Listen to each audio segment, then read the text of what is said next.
I hunt ponies. My name is not important. What is important is what I do for a living. I hunt ponies. No, I'm not talking about the young horses you're familiar with. The ones you see at the racetrack, on a farm, or in the movies. No. I'm talking about the type you would only learn about in a fantasy tale, or from a child's favorite cartoon show. Bright, multicolorful, magical talking ponies. That's right, sentient ponies. I imagine you're thinking, this guy's nuts. However, having gotten this far into the entry, I can assure you, I mean every single word.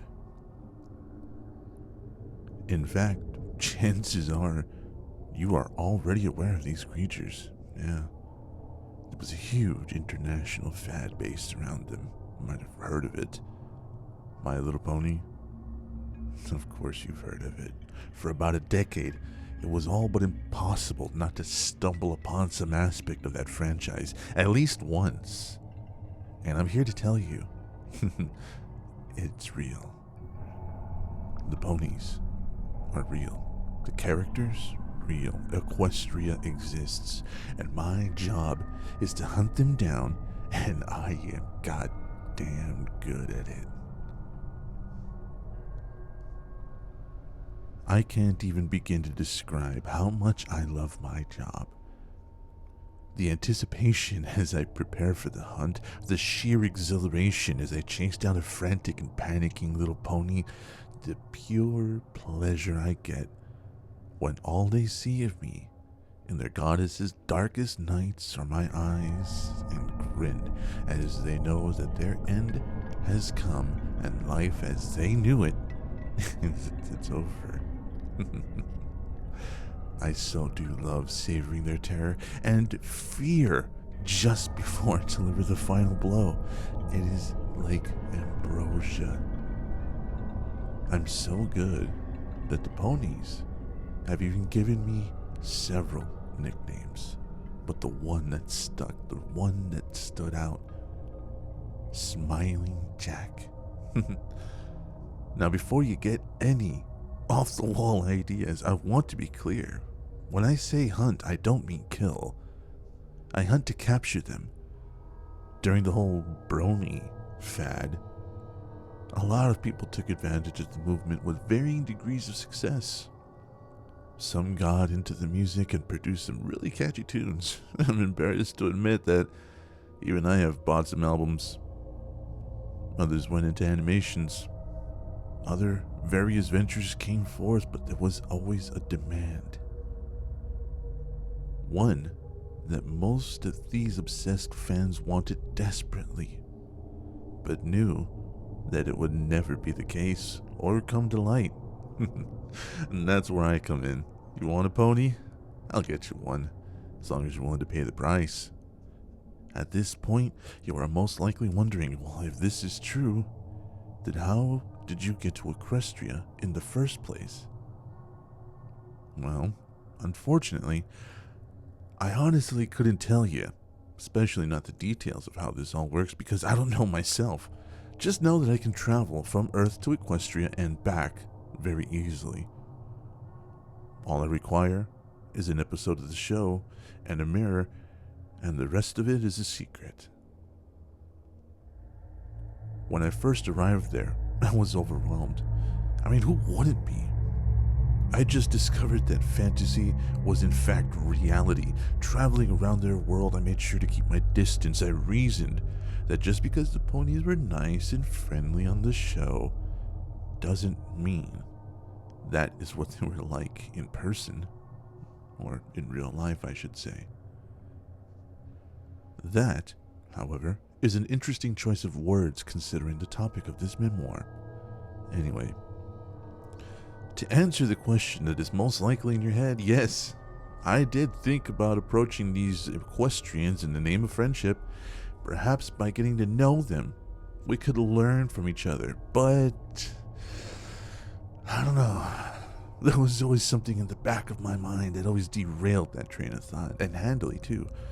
I don't know how to describe it exactly, but there was just something about them that repelled me. Like there was some latent animosity I didn't even know I had until I saw them with my own eyes.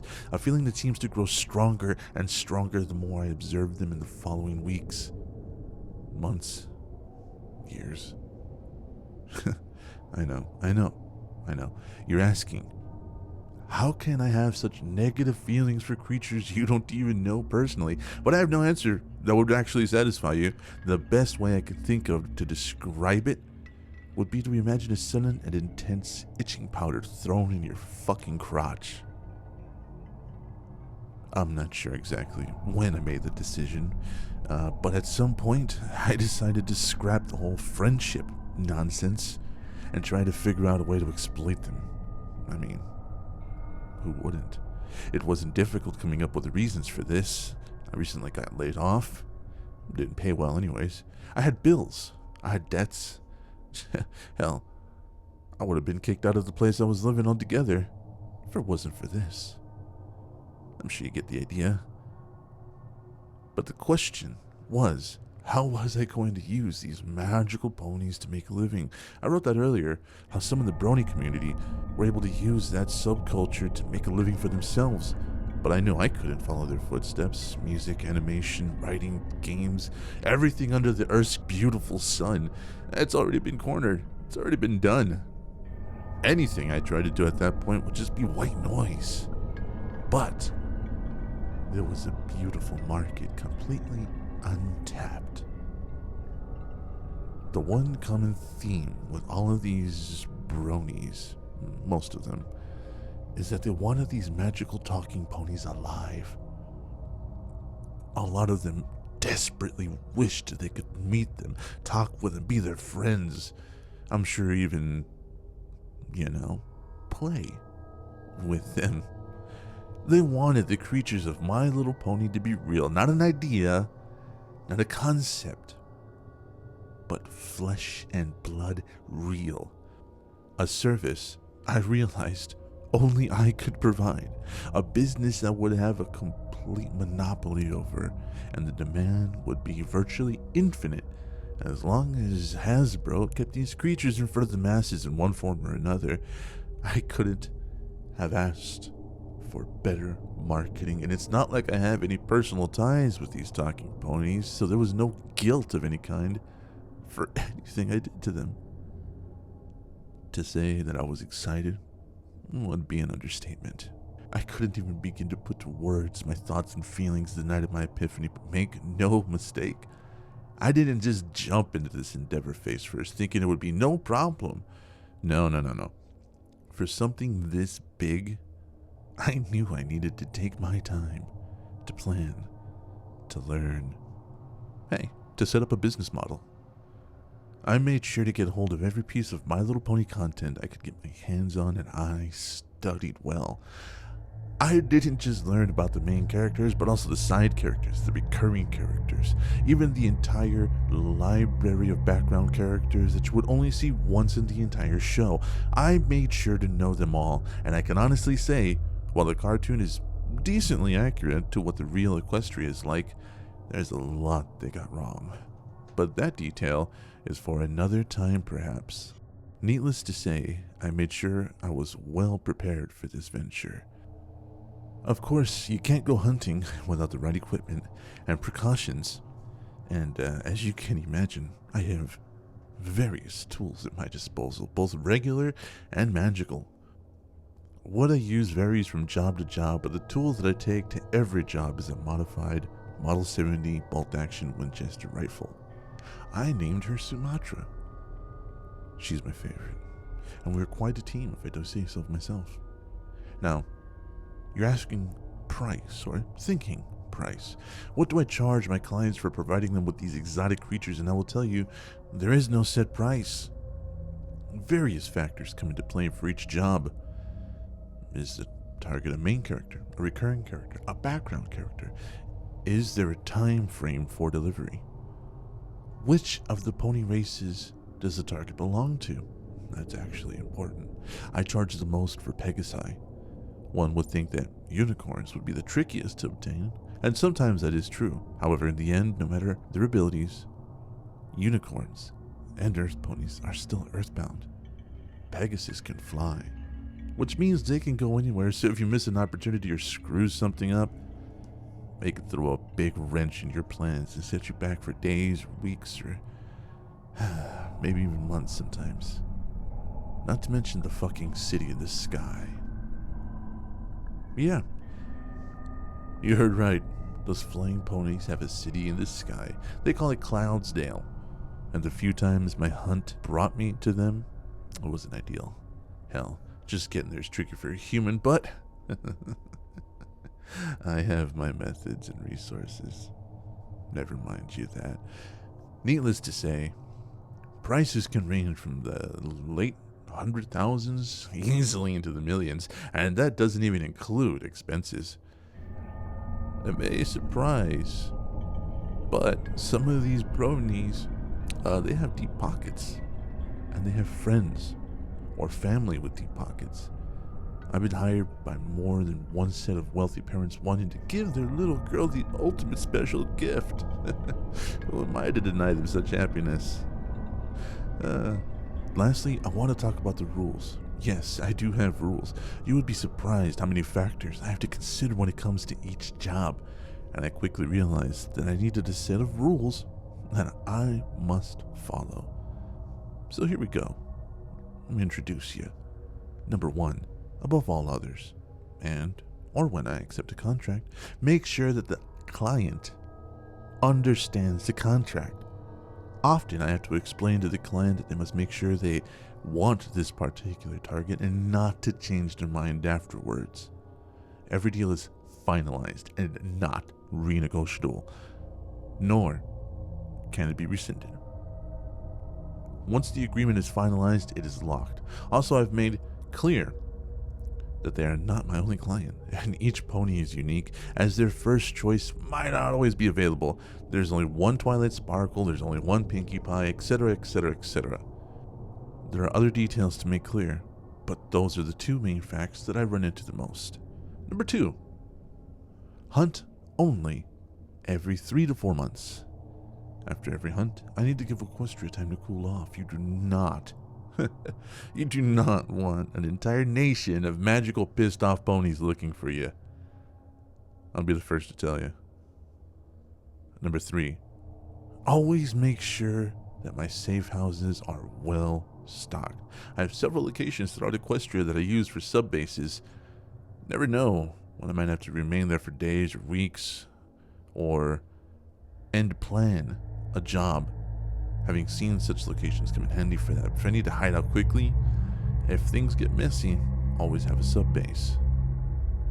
I've been discovered, but I haven't been caught.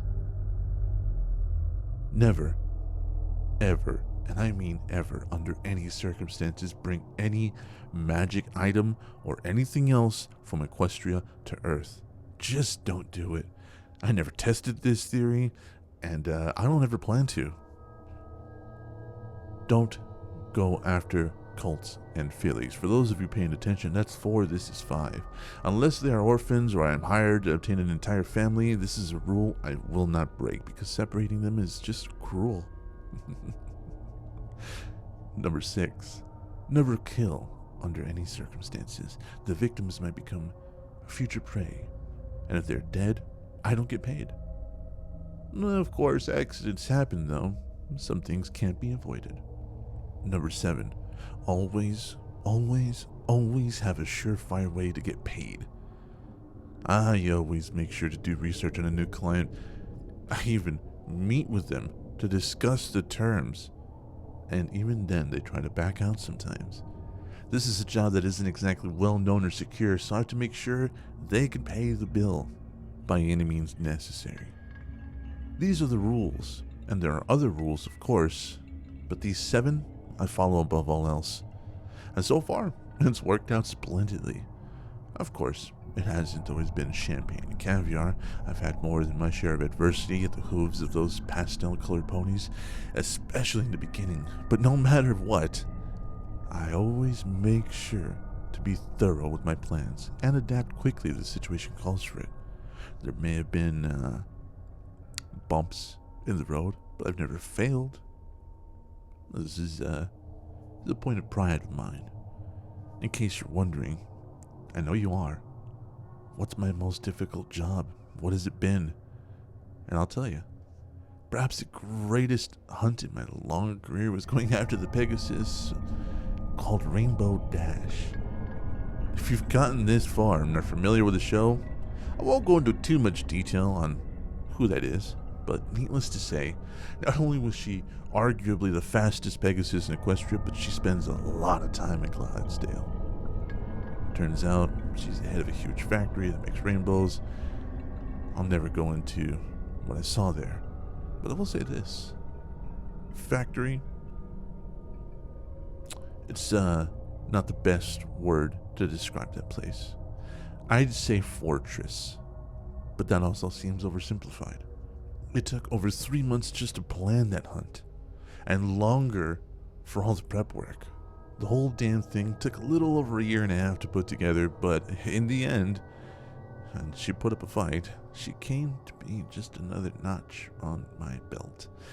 I heard to this day they haven't made any rainbows since then, but then again, considering the damage I had to deal in order to get in there and achieve what I had to do, I'm not surprised. The look of realization she gave when she looked up at me, broken and defeated, was absolutely priceless.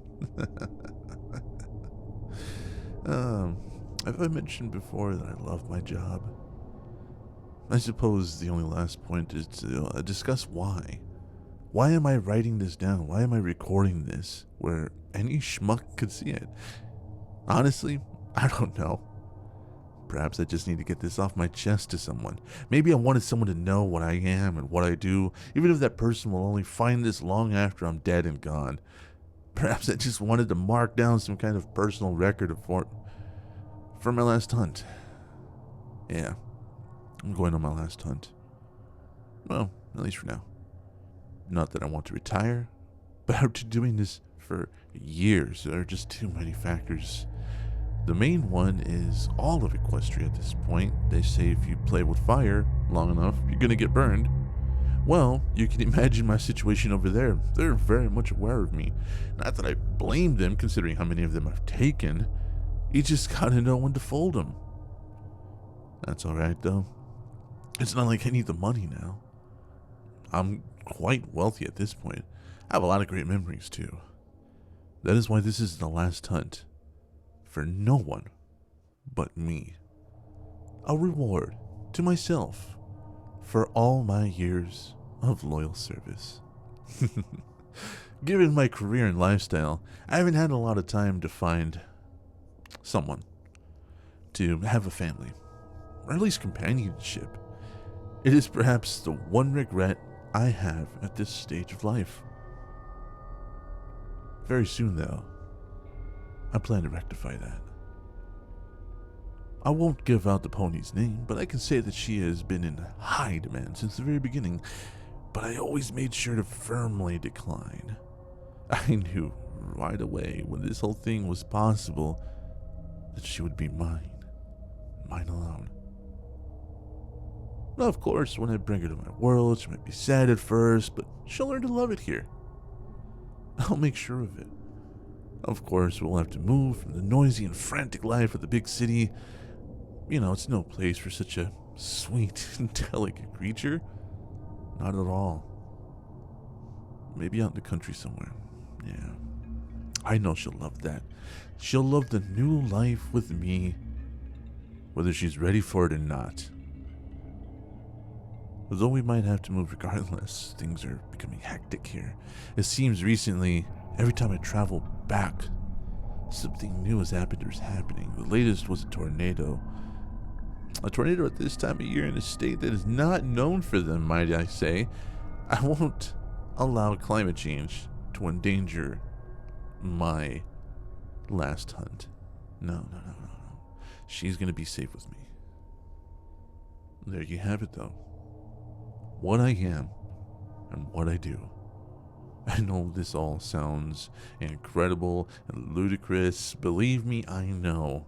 But I swear to you it's the truth. If you find these pages, you can do whatever you want with them. It's not like anyone's going to believe you. Hell, maybe put them on some fan fiction website in a vain attempt to gather awareness. You might even get some views or something, make some money. Also, don't bother looking for any of my clients. I personally made sure that all of that information is secured. On the other hand, you might be asking yourself, how could I do this job? Well, it's a monstrous job, and all I can reply is this. Don't blame me for the job I do. I'm just providing a service. Of course I take great pleasure in it, but in the end, that's irrelevant. If the demand isn't there, there would be no need for supply. If you're a brony reading this and you find all of this barbaric or worse, you have no one to blame but yourself. I hope you know that. Your desire made this all possible, and now creatures that you've grown to care for may or may not be suffering in horrible conditions, all because of your selfishness. Or maybe, perhaps, you wish to hire me. In which case, if I decide to come back, I just might be available. Time will tell. If you find the clues, follow the trail, you might be able to find me after all. But I doubt it. I really do. In the meantime, it's time for me to go. Wish me luck, because I'm about to have a very happy future. Signing off. 25.